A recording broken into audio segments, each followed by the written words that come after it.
ਦਰਸ਼ਕੋ break ਤੋਂ ਬਾਅਦ ਤੁਹਾਡਾ ਸਵਾਗਤ ਹੈ ਜੀ। ਡਾਕਟਰ ਸਾਹਿਬ ਅਗਲੇ ਇਸ਼ੂ ਬਾਰੇ ਤੁਸੀਂ ਕੀ ਕਹਿਣਾ ਚਾਹੋਗੇ?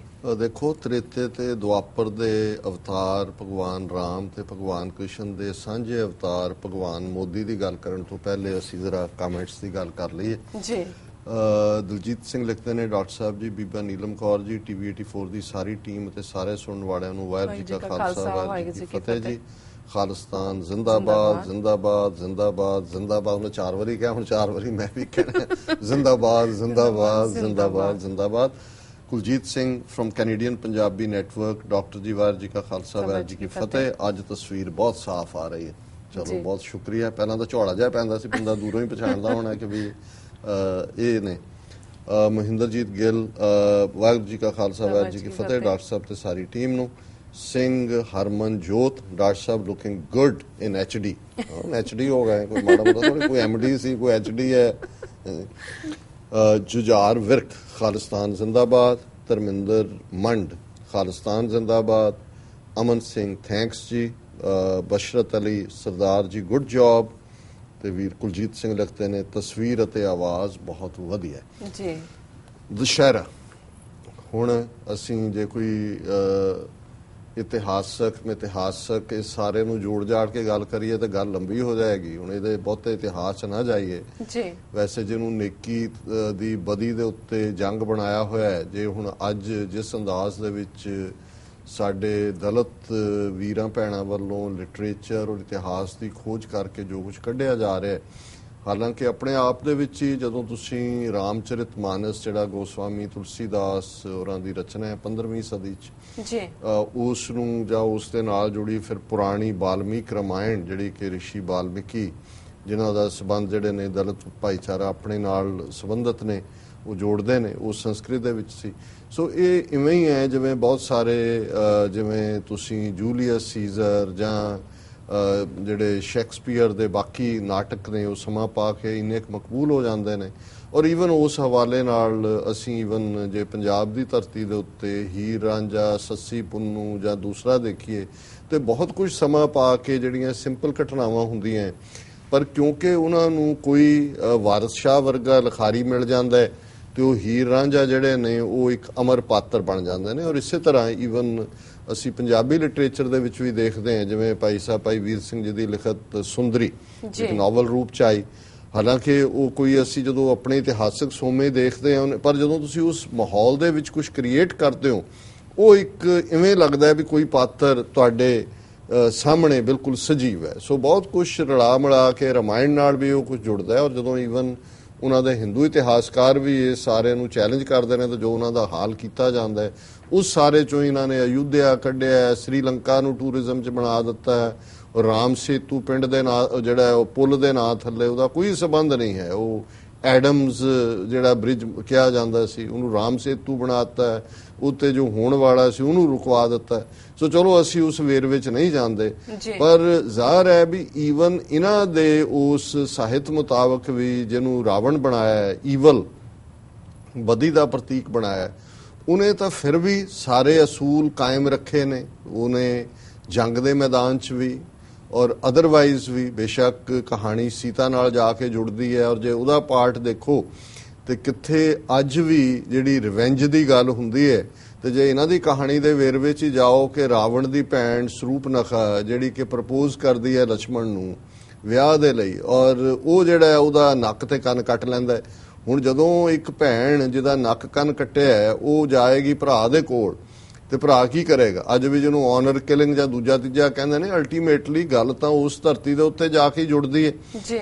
ਔਰ ਉਹ ਜ਼ਾਹਰ ਹੈ ਕਿ ਵੀ ਉਹਨੇ ਤਾਂ ਨੱਕ ਕੰਨ ਕੱਟਿਆ। ਜੇ ਰਾਵਣ ਨੇ ਕੁਝ ਇਸ ਕਿਸਮ ਦਾ ਕਾਰਾ ਕੀਤਾ ਹੈ, ਸੀਤਾ ਦਾ ਅਪਹਰਣ ਜਿਹਨੂੰ ਕਹਿੰਦੇ ਨੇ, ਤੇ ਉਸ ਨੇ ਸੀਤਾ ਨੂੰ ਵਾਇਓਲੇਟ ਨਹੀਂ ਕੀਤਾ, ਕੋਈ ਕਮਜ਼ੋਰੀ ਨਹੀਂ ਦਿਖਾਈ ਅਚਾਨਕ। ਇੱਕ ਰਿਵੈਂਜ ਦੇ ਨਾਲ ਜਵਾਬ ਸੀ ਕਿ ਭਾਈ ਜੇ ਤੁਸੀਂ ਇਵੇਂ ਕਰ ਸਕਦੇ ਹੋ ਅਸੀਂ ਵੀ ਕਰ। ਪਰ ਅਸੀਂ ਇਸ ਗੱਲ ਨੂੰ ਵੀ ਸਮਝਦੇ ਹਾਂ ਕਿ ਭਾਈ ਕਿਉਂਕਿ ਕੁਝ ਚੀਜ਼ਾਂ ਲੋਕਾਂ ਦੇ ਵਿੱਚ ਜਦੋਂ ਭਲਾਈ ਤੇ ਬੁਰੀ ਦੇ ਨਾਲ ਜੁੜ ਜਾਂਦੇ ਨੇ, ਕਿਉਂਕਿ ਲਿਟਰੇਚਰ ਵੀ ਇਹਨਾਂ ਕੋਲ ਦੂਜਿਆਂ ਨੂੰ ਤਾਂ ਪੜ੍ਹਨ ਨਹੀਂ ਸੀ ਦਿੱਤਾ ਇਹਨਾਂ ਨੇ, ਬ੍ਰਾਹਮਣਾਂ ਨੇ ਜੋ ਕਹਾਣੀਆਂ ਸੁਣਾਈਆਂ ਉਹ ਤੁਰ ਪਈਆਂ, ਲੋਕਾਂ 'ਚ ਵੀ ਉਹ ਪ੍ਰਚਲਿਤ ਰਹੀਆਂ।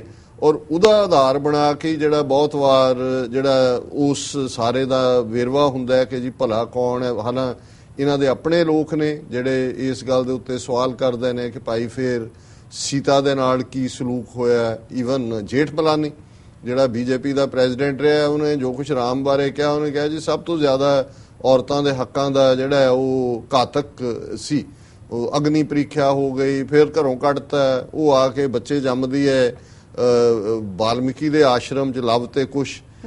ਹੁਣ ਉਹ ਸਾਰਾ ਜਦੋਂ ਤੁਸੀਂ ਦੇਖਦੇ ਹੋ ਫਿਰ ਇਹ ਹੁੰਦਾ ਹੈ ਵੀ ਕਿਉਂਕਿ ਧਾਰਮਿਕ ਵਿਸ਼ਵਾਸ ਆਪਣੀ ਥਾਂ ਤੇ ਹੁੰਦੇ ਨੇ ਤੇ ਤੁਸੀਂ ਉਹਨਾਂ ਦੇ ਨਾਲ ਕੋਈ ਛੇੜਛਾੜ ਨਹੀਂ ਕਰਦੇ ਜਾਂ ਤੁਸੀਂ ਉਹਨਾਂ ਦੇ ਉੱਤੇ ਜਿਹੜਾ ਇਹ ਨਹੀਂ ਹੈ, ਔਰ ਅਸੀਂ ਤਨਕੀਦ ਦੇ ਅੰਦਾਜ਼ ਨਹੀਂ ਇਸ ਗੱਲ ਨੂੰ ਕਰਨਾ ਚਾਹੁੰਦੇ। ਪਰ ਜਦੋਂ ਹੁਣ ਬੀਤੇ ਦਾ ਜਿਹੜਾ ਸੋ ਕਾਲਡ ਜਿਹੜਾ ਇਤਿਹਾਸ ਹੈ, ਜਿਹੜਾ ਮਿਥਿਹਾਸ ਚੋਂ ਹੀ ਭਾਵੇਂ ਇਤਿਹਾਸ ਬਣਾਇਆ, ਉਹ ਹੋਰ ਵੀ ਸ਼ੱਕੀ ਹੋ ਜਾਂਦਾ ਹੈ। ਅਯੁੱਧਿਆ ਦਾ ਤਾਂ ਸਾਨੂੰ ਪਤਾ ਨਹੀਂ, ਰਾਮ ਰਾਵਣ ਦਾ ਵੀ ਪਤਾ ਨਹੀਂ ਕਿਉਂਕਿ ਅਸੀਂ ਪੜ੍ਹਿਆ ਹੀ ਹੈ ਜਾਂ ਇਹਨਾਂ ਦੀਆਂ ਕਹਾਣੀਆਂ ਚੋਂ ਹੀ ਦੇਖਿਆ। ਪਰ ਮੋਦੀ ਦਾ ਤਾਂ ਸਾਨੂੰ ਪਤਾ ਹੈ ਕਿ ਇਹ ਕਾਤਲ 2002 ਚ ਹਜ਼ਾਰਾਂ ਮੁਸਲਮਾਨਾਂ ਦੇ ਖੂਨ ਨਾਲ ਇਹਦੇ ਹੱਥ ਰੰਗੇ ਹੋਏ ਨੇ। 60,000 ਤੋਂ ਜ਼ਿਆਦਾ ਸਿੱਖ ਕਿਸਾਨ ਜਿਹੜੇ ਨੇ ਇਹਨੇ ਬੇਦਖਲ ਕੀਤੇ ਨੇ। ਜਦੋਂ ਦਾ ਪਿਛਲੇ 2.5 ਸਾਲ ਦਾ ਇਹ ਪ੍ਰਧਾਨ ਮੰਤਰੀ ਬਣਿਆ, ਗਊ ਰੱਖਿਆ ਦੇ ਨਾਂ ਥੱਲੇ ਦਲਿਤਾਂ ਦੇ ਉੱਤੇ, ਮੁਸਲਮਾਨਾਂ ਦੇ ਉੱਤੇ, ਈਸਾਈਆਂ ਦੇ ਨਾਲ ਕੀ ਸਲੂਕ ਹੋ ਰਿਹਾ ਹੈ, ਕਿਵੇਂ ਮੁੱਢਲੀਆਂ ਆਜ਼ਾਦੀਆਂ ਖੋਹੀਆਂ ਜਾ ਰਹੀਆਂ ਨੇ, ਕਿਵੇਂ ਮੀਡੀਆ ਦਾ ਗਲਾ ਘੁੱਟਿਆ ਹੋਇਆ। ਔਰ ਅੰਬਾਨੀ ਦਾ ਆਇਆ ਕਿ ਕਿੰਨੇ 27 ਕੇ 37 ਚੈਨਲਾਂ ਦਾ ਇਹ ਸਾਰੇ ਮਾਲਕ ਨੇ। ਉੱਥੇ ਜੋ ਕੁਝ ਚੱਲ ਰਿਹਾ ਉਹ ਹੈ ਹੀ ਇਹਨਾਂ ਦੇ ਕੰਟਰੋਲ 'ਚ ਹੈ। ਹੁਣ ਜੇ ਇਸ ਕਿਸਮ ਜਿਹੜਾ ਜੇ ਰਾਵਣ ਸੱਚਮੁੱਚ ਈਵਲ ਦਾ ਪ੍ਰਤੀਕ ਹੈ, ਜੇ ਇਹਨੂੰ ਮੰਨ ਵੀ ਲਈਏ, ਤਾਂ ਫਿਰ ਇਸ ਤੋਂ ਵੱਡਾ ਈਵਲ ਕੋਈ ਨਹੀਂ ਮੋਦੀ ਤੋਂ। ਕਿਉਂਕਿ ਇੱਕ ਬੰਦੇ ਦਾ ਖੂਨ ਕਰਨ ਦਾ ਮਤਲਬ ਫਾਂਸੀ ਦੀ ਸਜ਼ਾ ਹੁੰਦੀ ਹੈ ਜਾਂ ਉਮਰ ਕੈਦ ਹੁੰਦੀ ਹੈ ਵਿਦਆਊਟ ਪੈਰੋਲ, ਤੇ ਜਿਹਨੇ ਹਜ਼ਾਰਾਂ ਦਾ ਖੂਨ ਕੀਤਾ ਔਰ ਜਿਹਦੀਆਂ ਨੀਤੀਆਂ ਅੱਜ ਕਿੰਨੇ ਧਰਮਾਂ ਦੇ ਮੁੱਢਲੇ ਸਿਧਾਂਤਾਂ ਨੂੰ ਵਾਇਓਲੇਟ ਕਰ ਰਹੀਆਂ ਨੇ, ਕਿਵੇਂ ਚਰਚਿਸ ਦੇ ਉੱਤੇ ਅਟੈਕ ਨੇ, ਕਿਸ ਕਿਸਮ ਦਾ ਹਾਲ ਉਹ ਦਾਦਰੀ ਕਾਂਡ ਹੋਏ ਔਰ ਇਹਦੀ ਛਤਰ ਛਾਇਆ ਥੱਲੇ। ਹੁਣ ਜੇ ਇਸ ਬੰਦੇ ਨੂੰ ਜਿਹੜਾ ਕਾਤਲ ਹੈ, ਕ੍ਰਿਮੀਨਲ ਹੈ, ਜਿਹੜਾ ਕੋਈ ਜਿਹਨੂੰ 12 ਸਾਲ ਵੀਜ਼ਾ ਨਹੀਂ ਦਿੱਤਾ ਪੱਛਮੀ ਮੁਲਕਾਂ ਨੇ, ਕਿਉਂਕਿ ਇਹਨਾਂ ਨੇ ਵੀ ਆਪਣੀ ਇਨਵੈਸਟੀਗੇਸ਼ਨ ਦੇਖਿਆ ਸੀ ਕਿ ਭਾਈ ਇਹ ਜ਼ਿੰਮੇਵਾਰ ਹੈ। ਹੁਣ ਜਦੋਂ ਲਖਨਊ ਦੇ ਵਿੱਚ ਉਹ ਖਲੋ ਕੇ ਔਰ ਉਸ ਦਾ ਸਾਰਾ ਦਰਸ਼ਕ ਸਕਰੀਨ ਤੇ ਦੇਖ ਰਹੇ ਨੇ ਜੀ। ਹੁਣ ਜਦੋਂ ਅਸੀਂ ਰਾਮਚੰਦਰ ਜਿਹੜੇ ਨੇ ਉਹ ਤ੍ਰੇਤੇ ਦਾ ਕਿਉਂਕਿ ਵਿਸ਼ਨੂੰ ਦੀ ਜਿਹੜੇ ਰੀਇਨਕਾਰਨੇਸ਼ਨਸ ਨੇ ਜਾਂ ਇਨਕਾਰਨੇਸ਼ਨਸ ਨੇ, ਅਵਤਾਰ ਨੇ, ਉਹਨਾਂ ਦੇ ਵਿੱਚ ਯੁਗਾਂ ਦੀ ਫਿਰ ਅੱਗੋਂ ਵੰਡ ਕੀਤੀ ਹੋਈ ਹੈ। ਬਲਰਾਮ ਜਿਹੜੇ ਨੇ ਉਹ ਸਤਯੁਗ ਦਾ ਅਵਤਾਰ ਨੇ, ਰਾਮਚੰਦਰ ਤ੍ਰੇਤੇ ਦਾ ਅਵਤਾਰ ਨੇ, ਔਰ ਧਨੁਸ਼ ਤੇ ਤੀਰ ਇਹ ਰਾਮਚੰਦਰ ਜੀ ਦੀ ਪਛਾਣ ਹੈ। ਹੁਣ ਵੀ ਜਦੋਂ ਰਾਮਲੀਲਾ ਹੁੰਦੀ ਹੈ ਔਰ ਦੁਸ਼ਹਿਰੇ ਦਾ ਸੰਬੰਧ ਉਹਦੇ ਨਾਲ ਹੀ ਹੈ, ਜਦੋਂ ਰਾਮਲੀਲਾ ਖਤਮ ਵਿਜੇ ਦਸ਼ਮੀ ਕਿ ਜੀ ਜਿਸ ਦਿਨ ਉਹ ਜਿਹੜਾ ਹੈ ਉਹਨਾਂ ਨੇ ਫਾਈਨਲੀ ਉਹਨਾਂ ਨੂੰ ਰਾਵਣ ਔਰ ਕੁੰਭਕਰਨ ਮੇਘਨਾਦ ਨੂੰ ਮਾਰਿਆ, ਉਹਦੇ ਭਰਾਵਾਂ ਨੂੰ ਵੀ। ਔਰ ਬਾਅਦ ਦੇ ਵਿੱਚ ਜਦੋਂ ਫਿਰ ਉਹ ਅਯੁੱਧਿਆ ਪਹੁੰਚਦੇ ਨੇ ਉਹਦੇ ਨਾਲ ਦੀਵਾਲੀ ਜੁੜੀ ਹੋਈ ਹੈ, ਦੀਪਾਵਲੀ। ਸੋ ਕੁੱਲ ਮਿਲਾ ਕੇ ਰਾਮਚੰਦਰ ਦੀ ਪਛਾਣ ਜਿਹੜੀ ਹੈ ਉਹ ਧਨੁਸ਼ ਤੇ ਤੀਰ ਦੇ ਨਾਲ ਹੈ, ਤੀਰ ਕਮਾਨ ਦੇ ਨਾਲ ਹੈ, ਔਰ ਉਹ ਤ੍ਰੇਤੇ ਦਾ ਅਵਤਾਰ ਨੇ। ਦੁਆਪਰ ਦੇ ਅਵਤਾਰ ਕ੍ਰਿਸ਼ਨ ਜੀ ਨੇ, ਤੇ ਕ੍ਰਿਸ਼ਨ ਜੀ ਦੀ ਪਛਾਣ ਜਿਨ੍ਹਾਂ ਦੀ ਛਤਰ ਛਾਇਆ ਥੱਲੇ ਮਹਾਭਾਰਤ ਮਤਲਬ ਹੈ ਮੁਕੰਮਲ ਤਬਾਹੀ ਹੋਈ, ਉਹਨਾਂ ਦੀ ਜਿਹੜੀ ਪਛਾਣ ਹੈ ਉਹ ਸੁਦਰਸ਼ਨ ਚੱਕਰ ਹੈ। ਹੁਣ ਦਰਸ਼ਕ ਦੇਖ ਰਹੇ ਨੇ ਵੀ ਕਿਵੇਂ ਉੱਥੇ ਮੋਦੀ ਨੂੰ ਰਾਮ ਜੀ ਜਾਂ ਕ੍ਰਿਸ਼ਨ ਜੀ ਦਾ ਤਾਂ ਆਪਣੀ ਆਪਣੀ ਕਾਰਗੁਜ਼ਾਰੀ ਹੈ ਇਹਨਾਂ ਦੇ ਮੁਤਾਬਕ, ਇਹਦੇ ਚ ਦੋਨਾਂ ਦਾ ਕੰਬੀਨੇਸ਼ਨ ਮਿਲਾ ਦਿੱਤਾ। ਹੁਣ ਉਹਦੇ ਹੱਥ 'ਚ ਤੀਰ ਕਮਾਨ, ਧਨੁਸ਼ ਬਾਣ ਵੀ ਭਾਵੇਂ ਤੀਰ ਬਾਰ-ਬਾਰ ਥੱਲੇ ਡਿੱਗਦਾ ਔਰ ਉਹ ਘਬਰਾਇਆ ਡੌਰ ਪਰ ਹੋਇਆ ਦੇਖਦਾ ਹੈ ਕਿ ਵੀ ਇਹ ਮੈਨੂੰ ਕੀ ਉਹਦੀ ਪਹਿਲਾਂ ਰਿਹਰਸਲ ਨਹੀਂ ਕਰਵਾਈ ਹੋਣੀ, ਤੇ ਜਾਂ ਉਹ ਤੋਂ ਡਰਦੇ ਹੋਣਾ, ਕਹਿੰਦੇ ਹੋਣਾ ਜੀ ਪਹਿਲਾਂ ਹੀ ਮੋਦੀ ਜੀ ਤੀਰ ਤਾਂ ਚਲਾਉਂਦੇ ਹੀ ਹੋਣੇ ਨੇ ਜੀ, ਆਏ ਉੱਥੇ ਚਾਹ ਦੀਆਂ ਕੱਪ ਫੁੱਟਦਾ ਆਇਆ ਹੋਣਾ, ਚਾਹ ਵੇਚਦੇ। ਤੇ ਫਿਰ ਕ੍ਰਿਸ਼ਨ ਜੀ ਦਾ ਜਿਹੜਾ ਉਹ ਹੱਥ ਲਾ ਕੇ ਨਾਲ ਔਰ ਸੁਦਰਸ਼ਨ ਚੱਕਰ ਉਹਨੂੰ ਫੜਾਇਆ। ਹੁਣ ਇਹ ਆਪਣੇ ਆਪ ਦੇ ਵਿੱਚ ਹੀ ਸਾਬਤ ਕਰਦਾ ਹੈ ਕਿ ਜਿਸ ਰਾਵਣ ਨੂੰ ਜਾਂ ਜਿਸ ਕੁੰਭਕਰਨ ਮੇਘਨਾਦ ਨੂੰ ਡਿਮਨਾਈਜ਼ ਕੀਤਾ, ਇਹ ਰਾਵਣ ਤਾਂ ਸਾਹਮਣੇ ਖੜਾ ਹੈ ਜੀ। ਅੱਗ ਤੁਸੀਂ ਉਹਨਾਂ ਦੇ ਪੁਤਲਿਆਂ ਨੂੰ ਲਾ ਰਹੇ ਹੋ, ਅੱਗ ਕਿਹਨੂੰ ਲਾਣੀ ਚਾਹੀਦੀ ਹੈ? ਈਵਲ ਨੂੰ। ਤੇ ਈਵਲ ਕੌਣ ਹੈ? ਔਰ ਇਹੀ ਨਹੀਂ, ਜਿਵੇਂ ਉਹਨੇ ਫਿਰ ਲਖਨਊ ਦੀ ਆਪਣੀ ਤਕਰੀਰ ਦੇ ਵਿੱਚ ਪਹਿਲਾਂ, ਹਾਲਾਂ 2-4 ਦਿਨ ਪਹਿਲਾਂ ਉਹਨੇ ਕਿਹਾ ਸੀ ਕਿ ਇਸ ਬਾਰ ਕਾ ਵਿਜੇ ਦਸ਼ਮੀ ਔਰ ਵੀ ਵਿਸ਼ੇਸ਼ ਹੈ। ਹੁਣ ਕਹਿਣਾ ਕੀ ਚਾਹੁੰਦੇ ਨੇ? ਜਦੋਂ ਤੁਸੀਂ ਇਹਨਾਂ ਦਾ ਦੇਖਦੇ ਹੋ ਕਿ ਇਹਨਾਂ ਨੇ ਇਹ ਸੋ ਕਾਲਡ ਸਰਜੀਕਲ ਸਟ੍ਰਾਈਕਸ ਦਾ ਜਾਂ ਉੜੀ ਦਾ ਡਰਾਮਾ ਠੀਕ ਉਸ ਤੋਂ ਪਹਿਲਾਂ ਕੀਤਾ, ਲਖਨਊ ਨੂੰ ਚੁਣਿਆ ਵਿਜੇ ਦਸ਼ਮੀ। ਵਿਸ਼ੇਸ਼ ਕੀ ਸੀ ਕਿ ਜੀ ਜਿਵੇਂ ਇਹਨਾਂ ਦੇ ਮੁਤਾਬਕ ਰਾਵਣ ਨੂੰ ਰਾਮਚੰਦਰ ਨੇ ਮਾਰਿਆ, ਈਵਲ ਸੀ, ਤੇ ਪਾਕਿਸਤਾਨ ਜਿਨ੍ਹਾਂ ਨੂੰ ਹਮੇਸ਼ਾ ਮੁਸਲਮਾਨਾਂ ਲਈ ਇਹਨਾਂ ਦੇ ਜਿਹੜਾ ਸ਼ਾਸਤਰਾਂ ਤੋਂ ਸ਼ੁਰੂ ਕਰਕੇ ਜੋ ਵੀ ਇਹਨਾਂ ਦਾ ਪੁਰਾਣ ਨੇ ਉਹਦੇ ਲਈ ਮਲੇਚ ਸ਼ਬਦ ਇਸਤੇਮਾਲ ਕੀਤਾ, ਡਰਟੀ ਜੀ। ਔਰ ਮਲੇਛਾਂ ਦਾ ਜਾਂ ਯਵਨ ਕਿ ਉਹਨਾਂ ਦਾ ਮਾਰਨਾ, ਉਹ ਕਈ ਵਾਰ ਤਾਂ ਦੁਰਗਾ ਦਾ ਇਮੇਜ ਯੂਜ਼ ਹੁੰਦਾ ਕਿ ਦੁਰਗਾ ਨੇ ਜਿਵੇਂ ਰਾਖਸ਼ਾਂ ਦੇ ਖੂਨ ਨਾਲ ਖੱਪਰ ਭਰਿਆ ਹੋਇਆ ਹੈ। ਔਰ ਇਹ ਆਨੰਦ ਮਠ ਨਾਵਲ ਜਿਹੜਾ ਬੰਕਮ ਚੰਦਰ ਚੈਟਰਜੀ ਨੇ ਲਿਖਿਆ, ਉਸ ਤੋਂ ਉਹਦੀ ਸ਼ੁਰੂਆਤ ਹੁੰਦੀ ਹੈ 19ਵੀਂ ਸਦੀ ਦੇ ਵਿੱਚ। ਔਰ ਹੁਣ ਕਿਉਂਕਿ ਇੱਕ ਪਾਸੇ ਦੁਰਗਾ ਦਾ ਇਮੇਜ ਯੂਜ਼ ਹੁੰਦਾ ਹੈ ਰਾਖਸ਼ਾਂ ਨੂੰ ਮਾਰਨ ਦੇ ਲਈ, ਇਧਰ ਰਾਮ ਤੇ ਕ੍ਰਿਸ਼ਨ ਦਾ ਜਿਹੜਾ ਇਹ ਇਮੇਜ ਯੂਜ਼ ਕਰਕੇ ਔਰ ਦੁਸ਼ਹਿਰੇ ਦੇ ਨਾਲ ਜੋੜ ਕੇ ਕਿ ਐਜ਼ ਇਫ ਇਸ ਨੂੰ ਅਸੀਂ ਜਿਹੜਾ ਈਵਲ ਦਾ ਨਾਸ ਕੀਤਾ ਹੈ। ਔਰ ਉਹਦੇ ਚੋਂ ਕਹਿ ਰਿਹਾ ਜੀ, ਉਹਦੇ ਜਿਹੜੀ ਰਾਵਣ ਦਾ ਪੁਤਲਾ ਵੀ ਹੈ ਲਖਨਊ ਵਾਲਾ, ਉਹਦੇ ਚ ਲਿਖਿਆ ਹੋਇਆ ਹੈ ਕਿ ਜੀ ਦਹਿਸ਼ਤਗਰਦੀ ਦੇ ਖਿਲਾਫ ਲੜਾਈ। ਗੱਲ ਇੱਥੇ ਨਹੀਂ ਮੁੱਕੀ, ਜਦੋਂ ਅਸੀਂ ਪੰਜਾਬ 'ਚ ਦੇਖਦੇ ਹਾਂ ਔਰ ਕਿਵੇਂ ਇਹ ਜਿਹੜੀ ਸਾਰੀ ਇਹਨਾਂ ਦੀ ਯੋਜਨਾ ਕੰਮ ਕਰਦੀ ਹੈ। ਨਾਗਪੁਰ ਦੇ ਵਿੱਚ ਖਾਸ ਤੌਰ ਤੇ ਮੋਹਨ ਭਾਗਵਤ ਜਿਹੜਾ ਉਹ ਐਡਰੈਸ ਕਰਦਾ ਹੈ ਔਰ ਉਹਦੇ 'ਚ ਉਹਨੇ ਗਊ ਰਕਸ਼ਕਾਂ ਨੂੰ ਡਿਫੈਂਡ ਕੀਤਾ ਹੈ। ਉਹਨੇ ਕਿਹਾ ਜੀ ਬਿਲਕੁਲ ਉਹ ਲਾਅ ਦੇ ਥੱਲੇ ਕੰਮ ਕਰ ਰਹੇ ਨੇ। ਮੋਦੀ ਦੀ ਪ੍ਰੇਜ਼ ਕੀਤੀ ਹੈ। ਹੁਣ ਉਹੀ ਮੋਦੀ ਇਹ ਹੈ ਕਿ ਵੀ ਬਾਤ ਐਸੀ ਕੀਜੀਏ ਹਰ ਬਾਤ ਕੇ 100 ਪਹਿਲੂ ਹੋ, ਕੋਈ ਪਹਿਲੂ ਤੋ ਰਹੇ ਬਾਤ ਬਦਲਨੇ ਕੇ लिए। ਹੁਣ ਮੋਦੀ ਇਹ ਕਹਿ ਰਿਹਾ ਸੀ ਕਿ 80% ਤੋਂ ਜ਼ਿਆਦਾ ਜਿਹੜੇ ਇਹ ਗਊ ਰਕਸ਼ਕ ਦੇ ਨਾਂ ਥੱਲੇ ਕ੍ਰਿਮੀਨਲ ਨੇ, ਦਿਨੇ ਹੋਰ ਹੁੰਦੇ ਨੇ ਰਾਤ ਨੂੰ ਹੋਰ ਹੁੰਦੇ ਨੇ। ਤੇ ਮੋਹਨ ਭਾਗਵਤ ਨਾਗਪੁਰ 'ਚ ਜਿੱਥੇ ਮੋਦੀ ਦੀ ਕਾਰਗੁਜ਼ਾਰੀ ਦੀ ਤਾਰੀਫ ਕਰ ਰਿਹਾ, ਉੱਥੇ ਨਾਲ ਕਹਿ ਰਿਹਾ ਕਿ ਵੀ ਨਹੀਂ, ਇਹ ਜਿਹੜੇ ਗਊ ਰਕਸ਼ਕ ਨੇ ਉਹ ਬਿਲਕੁਲ ਲਾਅ ਦੇ ਦਾਇਰੇ 'ਚ ਕੰਮ ਕਰ ਰਹੇ ਨੇ। ਫਿਰ ਅਸੀਂ ਦੇਖਦੇ ਹਾਂ ਸ਼ਸਤਰ ਪੂਜਾ ਦੇ ਨਾਂ ਥੱਲੇ, ਜਦੋਂ ਅਸੀਂ ਜੰਮੂ ਕਸ਼ਮੀਰ ਦੇ ਹਵਾਲੇ ਨਾਲ ਦੇਖਦੇ ਹਾਂ ਜੀ ਕਿ ਰਾਜਪੂਤਾਂ ਨੇ ਸ਼ਸਤਰ ਪੂਜਾ, ਉਹਨਾਂ ਨੇ ਕਿਹਾ ਜੀ ਇਹ ਸਾਡਾ ਕਸ਼ਤਰੀਆਂ ਦਾ ਧਰਮ ਹੈ ਸ਼ਸਤਰ ਪੂਜਾ ਕਰਨਾ। ਬੰਦੂਕਾਂ ਵੀ ਨੇ, ਤਲਵਾਰਾਂ ਵੀ ਰੱਖੀਆਂ ਹੋਈਆਂ ਨੇ। ਪੰਜਾਬ ਦੇ ਵਿੱਚ ਜਿਸ ਅੰਦਾਜ਼ 'ਚ ਇਹਨਾਂ ਦੇ RSS ਦੇ ਗੁੰਡੇ ਜਿਹੜੇ ਨੇ ਉਹ ਗਾਤਰੇ ਪਾ ਕੇ, ਗਾਤਰਿਆਂ ਨਾਲ ਤਰਸ਼ੂਲ ਬੰਨੇ ਨੇ ਜਾਂ ਕੀ ਹੈ, ਨੰਗੇ ਸਿਰ ਜੋ ਕਰ ਰਹੇ ਨੇ, ਉਹ ਸਾਡੀ ਕਿਰਪਾਨ ਜਾਂ ਜਿਹੜਾ ਸਿੱਖੀ ਦਾ ਖਾਲਸੇ ਦਾ ਕਰੈਕਟਰ ਹੈ ਉਸ ਨੂੰ ਰਿਡੀਕਿਊਲ ਕਰਨੇ। ਫਿਰ ਅੰਮ੍ਰਿਤਸਰ ਦੇ ਵਿੱਚ ਜਿੱਥੇ ਉਹਨਾਂ ਨੇ ਬਾਕੀਆਂ ਦੇ ਪੁਤਲੇ ਲਾਏ ਨੇ ਨਾਲ ਨਵਾਜ਼ ਸ਼ਰੀਫ ਦਾ ਕਰਕੇ, ਉਸ ਨੂੰ ਜਿਹੜਾ ਵੀ ਨਾਲ ਸਾੜਿਆ ਜਾਂਦਾ। ਸੋ ਕੁੱਲ ਮਿਲਾ ਕੇ ਜਦੋਂ ਤੁਸੀਂ ਇਹ ਦੇਖਦੇ ਹੋ ਕਿਤੇ ਫਿਰ ਇਹ ਜ਼ਾਹਰ ਹੈ ਕਿ ਇਹਨਾਂ ਨੇ ਬਿਲਕੁਲ ਜਿਹੜੀ ਹਿੰਦੂ ਮਾਨਸਿਕਤਾ ਦੇ ਵਿੱਚ ਗੁੱਡ ਔਰ ਈਵਲ ਦਾ ਇਹਨਾਂ ਨੇ ਪਹਿਲਾਂ ਹੀ ਰਾਮ ਰਾਵਣ ਦੇ ਨਾਲ ਜਾਂ ਮਹਾਭਾਰਤ ਕੌਰਵ ਜਿਹੜੇ ਨੇ ਸਾਰੇ ਉਹ ਡਿਸਟਰੋਏ ਕਰਨ ਦੇ ਕਾਬਲ ਨੇ ਔਰ ਕ੍ਰਿਸ਼ਨ ਆਪਣਾ ਸੁਦਰਸ਼ਨ ਚੱਕਰ ਚਲਾ ਰਿਹਾ ਹੈ ਜਾਂ ਧਨੁਸ਼ ਦੇ ਨਾਲ ਜਿਹੜਾ ਉਹ ਬਾਣ ਰਾਮ ਜਿਹੜਾ ਉਹਦੀ ਧੁੰਨੀ 'ਚ ਮਾਰ ਰਿਹਾ ਰਾਵਣ ਦੇ। ਸੋ ਇਹ ਸਿੰਬੋਲਿਜ਼ਮ ਜਿਹੜਾ ਇਹਨਾਂ ਦੇ ਸਾਹਿਤ ਦਾ ਹੈ, ਜਿਹਨੂੰ ਇਹਨਾਂ ਨੇ ਇਤਿਹਾਸ ਬਣਾ ਕੇ ਵੇਚਿਆ, ਇਹਨੂੰ ਹੁਣ ਇਹ ਪ੍ਰੈਕਟੀਕਲੀ ਉਸ ਧਰਤੀ ਦੇ ਉੱਤੇ ਇਹ ਮਹਾਭਾਰਤ ਵੀ ਕਰਨਗੇ। ਮਹਾਭਾਰਤ ਮੁਕੰਮਲ ਤਬਾਹੀ ਸੀ, ਕੁਝ ਨਹੀਂ ਸੀ ਬਚਿਆ ਔਰ ਅਲਟੀਮੇਟਲੀ ਜਿਹੜੇ ਜੇਤੂ ਵੀ ਸੀ ਪਾਂਡਵ, ਜਿਵੇਂ ਉਹਨਾਂ ਦਾ ਹੈ ਕਿ ਜੋ ਇੰਨਾ ਚਾਰ ਚਫੇਰਾ ਦੇਖ ਕੇ ਹੋਏ ਕਿ ਉਹ ਬੇਦਿਲ ਹੋ ਕੇ ਜਿਹੜੇ ਨੇ ਉਹ ਪਹਾੜਾਂ ਤੇ ਚਲੇ ਗਏ। ਉੱਥੇ ਕਿਹੜੇ ਪਹਾੜ ਤੇ ਕੋਈ ਬਹਿ ਗਿਆ, ਕੋਈ ਮਰ ਗਿਆ, ਜੀ ਪਿਆ। ਕ੍ਰਿਸ਼ਨ ਬਾਰੇ ਵੀ ਹੈ, ਕ੍ਰਿਸ਼ਨ ਜੀ ਬਾਰੇ ਕਿ ਜੀ ਉਹ ਜੰਗਲ ਦੇ ਵਿੱਚ ਫਿਰ ਪਤਾ ਨਹੀਂ ਕੀ ਹੋਇਆ ਤੇ ਯਾਦਵਾਂ ਦੀ ਕੁਲ ਦਾ ਜਿਹੜਾ ਉਹ ਬਿਆਸ ਨਾਲ ਜੋੜ ਕੇ ਕੋਈ ਕਹਾਣੀ ਹੈ, ਮੈਨੂੰ ਹੁਣ ਯਾਦ ਨਹੀਂ ਹੈ, ਪਰ ਇਹ ਹੈ ਕਿ ਜੀ ਉਹ ਸੁੱਤੇ ਪਏ ਨੂੰ ਕ੍ਰਿਸ਼ਨ ਜੀ ਨੂੰ ਇੱਕ ਸ਼ਿਕਾਰੀ ਨੇ ਤੀਰ ਮਾਰਿਆ, ਉਹਨਾਂ ਦੇ ਪੈਰਾਂ 'ਚ ਪਦਮ ਚਮਕ ਰਿਹਾ ਸੀ, ਉਹਨੇ ਸਮਝਿਆ ਹਿਰਨ ਦੀ ਅੱਖ ਹੈ ਤੇ ਕ੍ਰਿਸ਼ਨ ਜੀ ਉਹਦੇ ਨਾਲ ਮਾਰੇ। ਸੋ ਮਤਲਬ ਜਦੋਂ ਤੁਸੀਂ ਮਹਾਭਾਰਤ ਨੂੰ ਕਲਪਦੇ ਹੋ ਕਿ ਵੀ ਉਹਨਾਂ ਦਾ ਕੀ ਹੈ ਔਰ ਅੱਜ ਜਿਸ ਰਸਤੇ ਦੇ ਉੱਤੇ ਤੁਰੇ ਹੋਏ ਨੇ ਵਾਰ ਜਿੰਗੋਇਸਟ, ਵਾਰ ਮੌਂਗਰਸ, ਇਹ ਉਹਨੂੰ ਮਹਾਭਾਰਤ ਨੂੰ ਇਨੈਕਟ ਕਰਨਾ ਚਾਹੁੰਦੇ ਨੇ। ਔਰ ਦੂਸਰੇ ਪਾਸੇ ਜਦੋਂ ਗੁੱਡ ਔਰ ਈਵਲ ਦੀ ਇਹ ਗੱਲ ਕਰਦੇ ਨੇ ਤੇ ਜਿਵੇਂ ਇਹਨਾਂ ਨੇ, ਔਰ ਜਦੋਂ ਦਲਿਤ ਸਾਹਿਤ ਤੋਂ ਅਸੀਂ ਦੇਖਦੇ ਹਾਂ, ਇਨਫੈਕਟ ਰਾਵਣ ਔਰ ਹਿਰਣਿਆਕਸ਼ਪੂ ਇਹ ਸਾਰੇ ਦਰਾਵੜ ਰਾਜੇ ਸਨ, ਦਰਾਵੜ ਲੋਕ ਜਿਹੜੇ ਮੂਲ ਨਿਵਾਸੀ ਸੀ ਉਸ ਧਰਤੀ ਦੇ, ਜਿਨ੍ਹਾਂ ਨੂੰ ਇਹਨਾਂ ਨੇ ਆ ਕੇ ਆਰੀਅਨ, ਚੌੜਾ ਮੱਥਾ, ਗੋਰਾ ਰੰਗ, ਲੰਬਾ ਨੱਕ, ਮੋਟੀਆਂ ਅੱਖ, ਉਹੀ ਰੇਸ ਜਿਹੜੀ ਐਰੀਅਨ। ਹੁਣ ਐਰੀਅਨ ਸ਼ਬਦ ਜਿਹਨੂੰ ਜਿਸ ਦੇ ਉੱਤੇ ਬਾਅਦ ਦੇ ਵਿੱਚ ਹਿਟਲਰ ਨੇ ਸਾਰੀ ਆਪਣੀ ਨਾਜ਼ੀ ਆਈਡੀਓਲੋਜੀ ਬਣਾਈ, ਆਰੀਆ।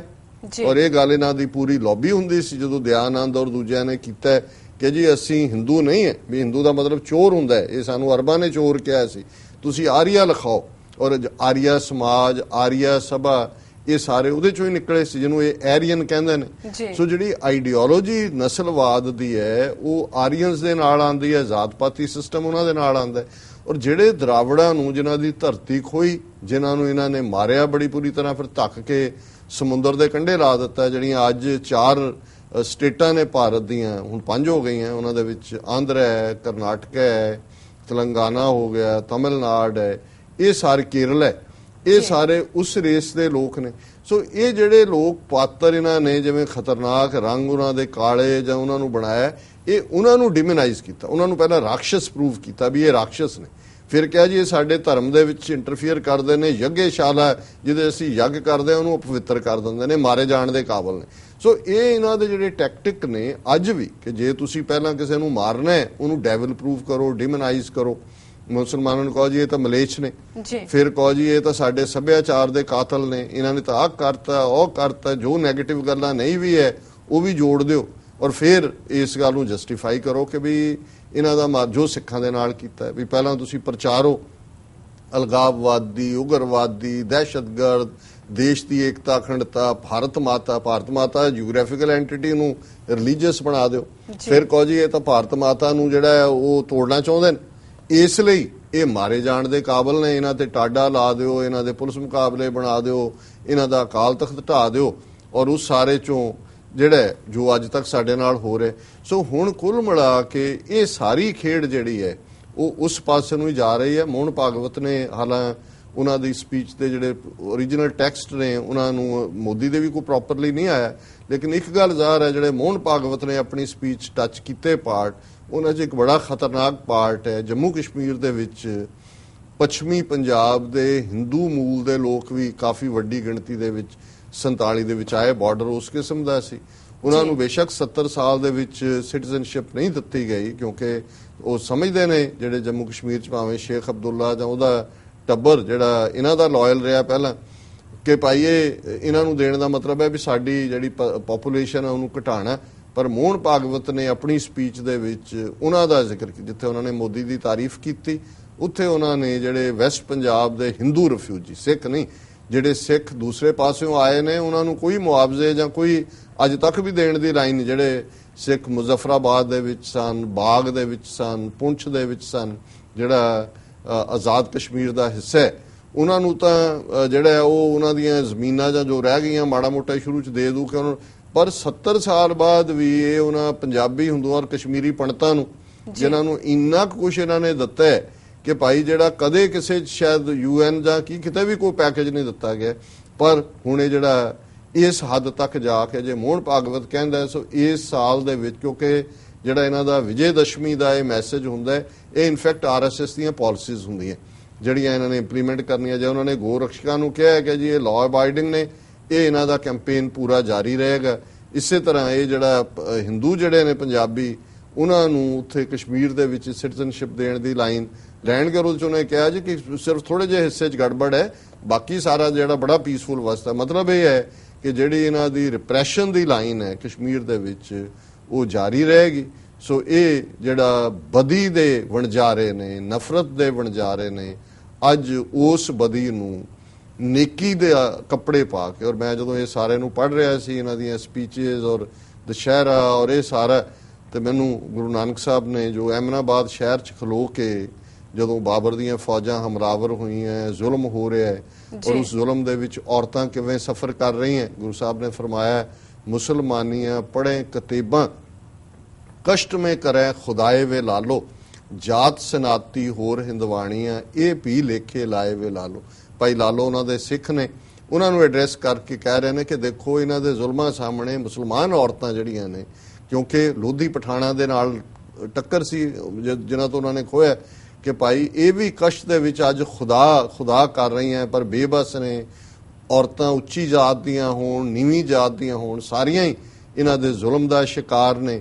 ਔਰ ਉਹਦੇ ਜਿਹੜੀ ਗੱਲ ਅੱਜ ਦੇ ਇਸ ਕੰਟੈਕਸਟ 'ਚ ਬਹੁਤ ਢੁਕਵੀਂ ਹੈ, ਗੁਰੂ ਸਾਹਿਬ ਨੇ ਕਿਹਾ ਕਿ ਭਾਈ ਕਾਜ਼ੀਆਂ ਬਾਹਮਣਾ ਕੀ ਗੱਲ ਥੱਕੀ, ਅਗਦ ਪੜੈ ਸ਼ੈਤਾਨ ਵੇ ਲਾਲੋ, ਕਿ ਹੁਣ ਉਹ ਔਰਤਾਂ ਜਿਨ੍ਹਾਂ ਦੇ ਅਜੇ ਨਿਕਾਹ ਕਾਜ਼ੀ ਨੇ ਪੜਾਉਣੇ ਸੀ, ਉਹ ਜਿਹੜੀਆਂ ਕੁਵਾਰੀਆਂ ਉਹ ਇਹਨਾਂ ਦੀ ਫੌਜ ਦੇ ਜ਼ੁਲਮ ਦਾ ਸ਼ਿਕਾਰ ਨੇ, ਕਿਉਂਕਿ ਕਾਜ਼ੀ ਦੀ ਗੱਲ ਅੱਜ ਮੁੱਕ ਗਈ ਹੈ, ਕੋਈ ਜਿਹੜਾ ਉਹ ਉਹਨਾਂ ਦੇ ਨਿਕਾਹ ਨਹੀਂ ਹੋ ਰਹੇ।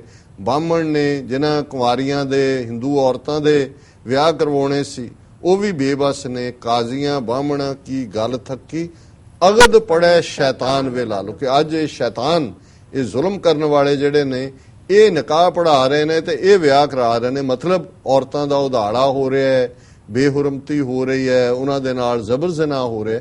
ਔਰ ਉਹ ਸਾਰੇ ਉਸ ਨੂੰ ਫਿਰ ਅਖੀਰ 'ਚ ਗੁਰੂ ਨਾਨਕ ਸਾਹਿਬ ਨੇ ਕਿਹਾ ਸੀ ਕਿ ਖੂਨ ਕੇ ਸੋਹਲੇ ਗਾਵੀਏ ਨਾਨਕ, रत का कुंगू पाए वे ला लो कि ये ਜਿਹੜੇ मैं कह रहा गल ये मैं अपने खून दे नाल ਇਹਨੂੰ ਜਿਵੇਂ ਕਹਿੰਦੇ ਰਾਈਟਿੰਗ ਇਨ ਬਲੱਡ खून के सोहले गावी है नानक रत का कुंगू पाए वे ला लो जो ये माहौल सिरजिया होया है चार चफेरे खून दी ਜਿਹੜੀ कहानी है चार चफेरे ਜਿਹਨੂੰ गुरु साहब ने कहा सी कि भी साहिब के गुण नानक गावे मासपुरी विच आख मसोला कि मैं ये कह रहा मासपुरी चार चफेरे दुर्गंध है ह्यूमन फ्लैश दी सो अज ਜਦੋਂ 1 ਬਿਲੀਅਨ 300 ਮਿਲੀਅਨ ਲੋਕ ਸਫਰ ਕਰ ਰਹੇ ਨੇ ਹਿਊਮੈਨਿਟੀ ਸਫਰ ਕਰ ਰਹੀ ਹੈ ਦਲਿਤ ਵਰਗ ਮੁਸਲਮਾਨ ਈਸਾਈ ਸਿੱਖ ਘੱਟ ਗਿਣਤੀਆਂ ਬੋਧੀ ਜੈਨੀ ਸਾਰੇ ਸਫਰ ਕਰ ਰਹੇ ਨੇ ਤੇ ਇਹ ਜਿਹੜਾ ਬ੍ਰਾਹਮਣਵਾਦ ਦਾ ਹਿੰਦੂਤਵਾਦ ਦਾ ਇਹ ਜਿਹੜਾ ਸ਼ੈਤਾਨ ਹੈ ਮੋਦੀ ਔਰ ਇਸ ਦੀ ਆਰਐਸਐਸ ਦੀ ਸਾਰੀ ਟੀਮ ਇਸ ਨੂੰ ਕਹਿ ਰਹੇ ਨੇ ਜੀ ਨੇਕੀ ਦੀ ਬਦੀ ਦੇ ਉੱਤੇ ਜਿੱਤ